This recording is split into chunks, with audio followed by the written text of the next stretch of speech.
এই সরকার আমাদের মতো বেকারদের চাকরি দিতে পারতেছে না, তাহলে বেকারদের কাছ থেকে ট্যাক্স নেওয়া শুরু করুক। তুই পাগল নাকি? বেকাররা ট্যাক্স দিবে মানে? বেকাররা টাকা পাবে কোথায়? আরে এইটাই তো পয়েন্ট। সরকার যখন দেখবে যে বেকাররা টাকার অভাবে ট্যাক্স দিতে পারতেছে না, তখন সরকার বেকারদের কাছ থেকে ট্যাক্স আদায় করার জন্য চাকরি দিয়ে দিবে।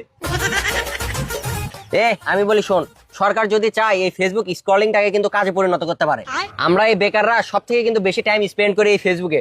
সরকার যদি আমাদের প্রত্যেকটা স্ক্রলিং এ 10 পয়সা করে দেয় আর প্রত্যেকটা কমেন্টে যদি 50 পয়সা করে দেয়, তাহলে কিন্তু আমরা এতদিন মিলিয়নার হয়ে যেতাম। পাগল হইলি নাকি? পরে তো সবাই চাকরি বাকরি ছেড়ে দিয়ে ফেসবুক স্ক্রলিং শুরু করে দেবে। এই চালাকিটা ধরতে পারলে না, যখন সবাই চাকরি ছেড়ে দিয়ে ফেসবুক স্ক্রলিং করতে আসবে, তখন তো অনেকগুলো পদ খালি হয়ে যাবে। তখন ওই খালি পদগুলো গিয়ে আমরা জয়েন করে নিব। আমি একটা কার্যকারী পদক্ষেপ বলি মামা। বল বল। সরকার একটা স্লোগান দিছে শিক্ষায় আলো, কিন্তু হচ্ছে যে বুঝছি স্লোগানটা চেঞ্জ করতে হবে, তাই তো? শিক্ষায় কারোর জন্য আলো, কারোর জন্য ভালো, আর কারোর জন্য অন্ধকার। তুই সব কথার মধ্যে পা ভরিস কেন? এই আমি কথা বলিস না। এই রাজু তুই বল। বলতেছিলাম যে শিক্ষাই হচ্ছে আলো।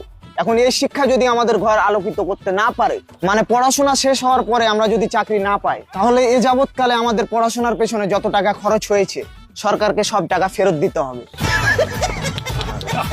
টাকা না হয় ফেরত দিয়ে দিল, তারপরে তো তুই বেকারই থাকবি। তুই কি পাগল আছিস নাকি বে? আমার আব্বা বলছে এ যাবৎকালে আমার পড়াশোনার পেছনে 25 লাখ টাকা খরচ হয়েছে। 25 লাখ টাকা যদি কারো কাছে থাকে, সে কি বেকার থাকবে? মামা, তোর 25 লাখ টাকা দিয়ে আমরা দুজন ব্যবসা করি, চল। 25 লাখ না, তোর 25 আর আমার 25, 50 লাখ। দেখ কি সব আকাশ কুসুম চিন্তা করিস তোরা। আমি কি বলি সেটা শোন। বল বল। বেকার সমস্যা দূর করতে হলে সরকারের উচিত প্রত্যেকটা জেলায় জেলায় free skill development training centre চালু করা। কিন্তু কিসের স্কিল শিখাবে? স্কিল শেখাবে বেকাররা কিভাবে সমাজে সার্ভাইভ করে বেঁচে থাকবে। আরে স্কিল যদি শিখাই, তাহলে বেকারত্ব দূর করার স্কিল শিখাবে, কিভাবে কাজ করা যায় সেই সব শিখাবে।